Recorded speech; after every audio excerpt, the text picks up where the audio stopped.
Ladies and gentlemen, may I say that it is the highest honor for me to be here tonight. All of you are gathered here today for one reason and one reason only, I presume, for the chance to obtain one of the rare and valuable items in this auction.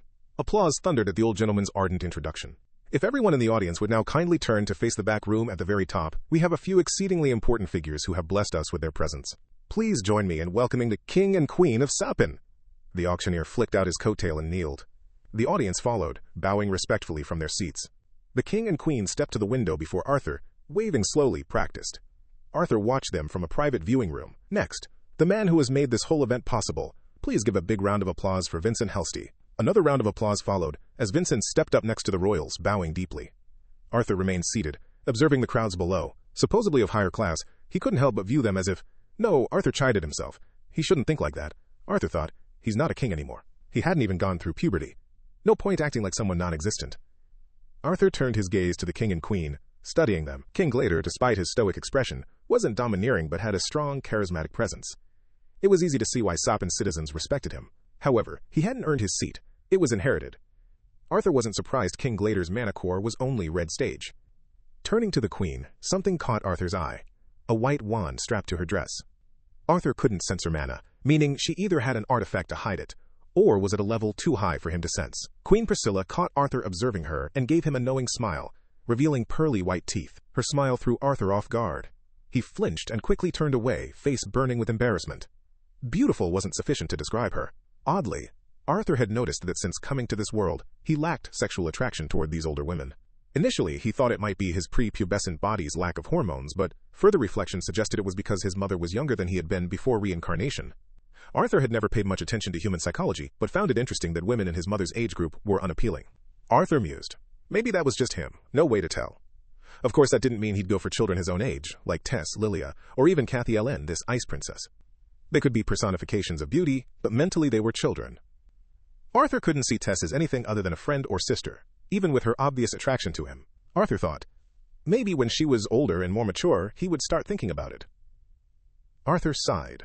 Arthur thought, being popular sure was a hassle. Coo! Arthur looked down to see Sylvie staring at him cynically, her half-open, judging eyes seeming to ask, are you serious?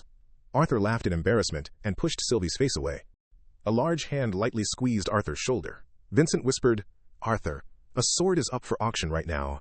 Tell me if you want it so I can put in my bid. Don't worry about the price. Perks of being the owner of this place. Thank you. Arthur turned his attention to the large screen magnifying items for the audience. This short sword was forged by a mastersmith who is also a fire artificer, ensuring finest quality. The weapon is imbued with a Thunderhawk mana beast core. Reinforcing this sword with mana will produce electric currents, enhancing cutting power and causing mild paralysis. Bidding starts at 50 gold. Excited cries erupted as noble boys urged their parents to bid. Arthur remained motionless, head propped on his arm, staring at the sword's image. Good weapons were expensive, but Arthur was taken aback by this sword's asking price. Currency was straightforward. Copper, silver, gold. 100 coppers to a silver, 100 silvers to a gold. A Xyrus house cost at least 1 gold. An average family lived on coppers daily, perhaps 20 silvers a year. This sword's opening bid could support a family for over 250 years.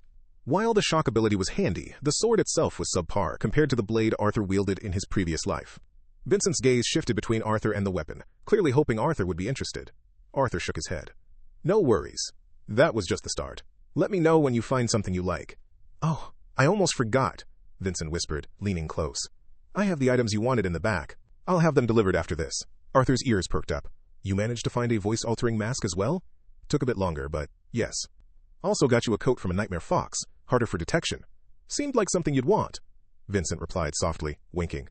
Arthur thought, that's more than he had hoped for. The mask was essential for adventuring. The coat would be useful. Don't worry, just stay safe. I'm the one who'll deal with your family if anything happens, Vincent chuckled. Arthur smiled wryly. Arthur thought, no, he wasn't going to give his family a reason to grieve again. Interesting items appeared.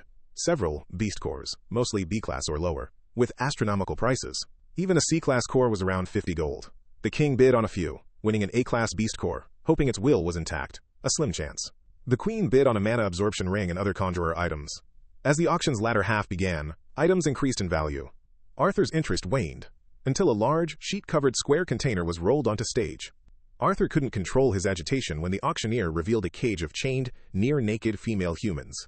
He was disgusted as noblemen frantically bid on the young slaves, soon stripped like animals.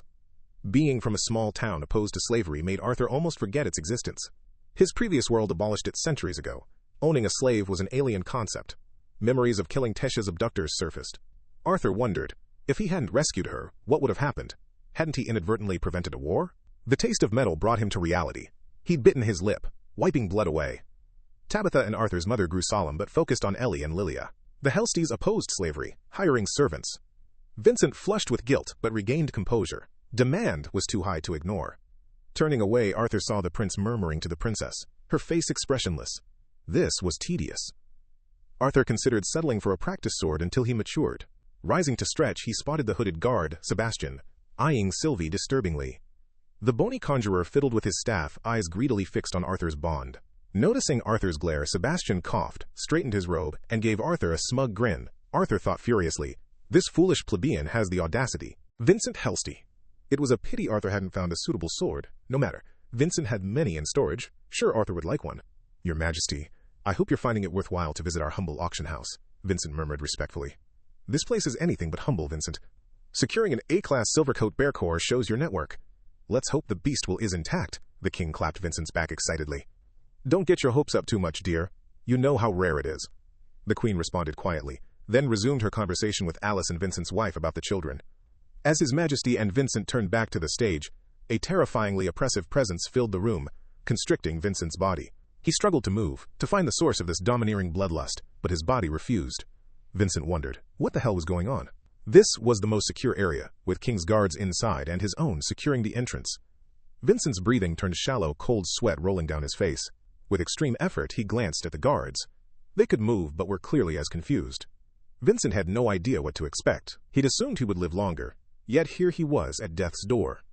Vincent thought desperately, what in hell's name was happening? Arthur Leywin. Arthur thought, damn it. He lost control. Arthur quickly turned from Sebastian, now pale-faced and shaking on the floor, hoping no one noticed. He had only meant to give Sebastian a scare, not terrify everyone. A quick peek around brought a small sigh of relief. His mother and sister were all right. His sister was startled and crying, but they were far enough not to be directly affected. Arthur hadn't thought his control with this body would be this poor. This was the first time he had let his killing intent loose. Even against the slave traders he hadn't emitted any intent, to catch them by surprise. The king's augmenter guards had weapons unsheathed, in defensive positions around the royal family, by the time Arthur withdrew the pressure. Who's there? You dare try and attack the royal family? The king roared, pushing his wife and children behind him. Queen Priscilla had her wand out, muttering a spell, herding her frightened children, along with Arthur's mother and sister Ellie, behind her husband and the guards. Vincent called for more guards, ordering others to scout for assassins. Time ticked slowly for Arthur. Everyone was panicked and tense. Arthur's mother grabbed him and his sister tightly as guards ran around. His father checked on them briefly, then left to search with others. Only when they confirmed killing an intruder on the roof did everyone calm down. Arthur sighed in relief too, but his was for the convenient scapegoat provided. Arthur thought, thank you, intruder on the roof. Your sacrifice was not in vain. Oi, Sebastian, how could a royal guard fall on his arse over a little intimidation? You're gonna die early like this, a hooded spear-carrying augmenter said, trying to sound tough. I slipped, that's all, Sebastian snarled, slapping away an extended hand. He regarded Arthur suspiciously for a moment, but said nothing else, turning away disdainfully. Now for our final item. Who will be the lucky individual fortunate enough to acquire this? The auctioneer's dramatic voice echoed as another cage covered by a silky cloth was dragged on stage. Vincent had announced the intruder killed. Though still tense, the room's attention refocused on the stage. After a dramatic pause, the tarp was removed, revealing a small, feline-looking animal, dog-sized. The auctioneer bellowed, an infant world lion! For the ignorant, an adult world lion can become at least a B-class mana beast. If well taken care of, this infant could even become an A-class beast. That means its master can become a legendary beast tamer. The audience erupted into a frenzy, hands shooting up, bidding immediately. To Arthur's surprise, King Glader smacked the glass, eyes glued to the mana beast. Having never traveled to the beast glades, Arthur was intrigued by the cub too. Sebastian walked to the room's edge for a better view, then gave a dissatisfied snort before walking back, again greedily eyeing Sylvie. Arthur normally wouldn't mind jealousy over his bond, but Sebastian clearly intended to take Sylvie. Arthur's patience thinned. Now, I won't be able to start the bidding until everyone gets settled. The auctioneer shook his fingers, a satisfied grin on his face, waiting. As bidders reluctantly settled, the auctioneer announced, we will start at 100 gold. Growing up in Ashbur, where 1 gold coin fed his family for 10 years, Arthur had never realized the affluent spending power. The price for the world lion soared past 400 gold, bidders unrelenting. 500 gold, 550, 600, 7, 1,000 gold coins, the king bellowed into a voice-amplifying artifact. The crowd's bidding war stopped. Many could afford higher bids, but considered it unwise to bid against their king. It didn't seem fair once the king stepped in, Arthur thought, but at least he'd offered a high price. The auctioneer counted off. The price settled at 1,000 gold coins, or 1 white gold tablet, something Arthur had only seen in pictures. Vincent approached the king. "Seems no one wants to bid against you, King Glader," he congratulated. "1 white gold tablet seems more than fair," the king said, appearing at the stage, excited. "Thank you for the consideration," Vincent replied dryly. "Your plans for the new royal pet? For yourself, or perhaps your son?" "Tempting as a bond is for me. I'm thinking of giving it to Curtis," he said casually. "Of course, that depends on how he does," he finished, patting his son's head. Dad!" Prince Curtis, face brightened initially, stuttered with worry. Queen Priscilla added, "Curtis, I believe you've been slacking off on your sword lessons." "Ah! Mom! That was a secret!" The fierce-looking prince tugged his mother's sleeve, eyes darting between his parents. "Mama, can I have a pet?" Ellie asked. "Ha! I don't know," Arthur's mom teased. "Mana beasts only want to be pets for nice ladies." "Ellie is nice." "Right, brother?" She pulled Arthur's sleeve. Who knows? Arthur shot his sister an evil smile, then placed Sylvie on her lap before she cried. The 10th anniversary event ended without further commotion, besides what Arthur caused, and guards escorted them downstairs. In the storage room, the king's purchases were being hauled to a carriage. Vincent handed Arthur a package wrapped in black cloth. Arthur accepted it graciously. "Thank you," he said. "For everything you and your family have done for us, this is hardly enough," Vincent replied. "Arthur, we have swords in the back if you want to look. They might not be special, but you'll find a solid one until your body finishes growing." "Oh, are you planning on taking sword lessons?" the king inquired, hand on his son's shoulder. "My boy has just started. Maybe you two can spar one day." "Swords are merely a hobby for me, Your Majesty. I could never hope to reach your son's level," Arthur replied, turning to take Vincent's offer. "Your Majesty, Prince Curtis would only become infected with bad habits sparring with mere commoners," Sebastian's hissy voice rang out. Arthur turned to retort, but his father and the twin horns came into view.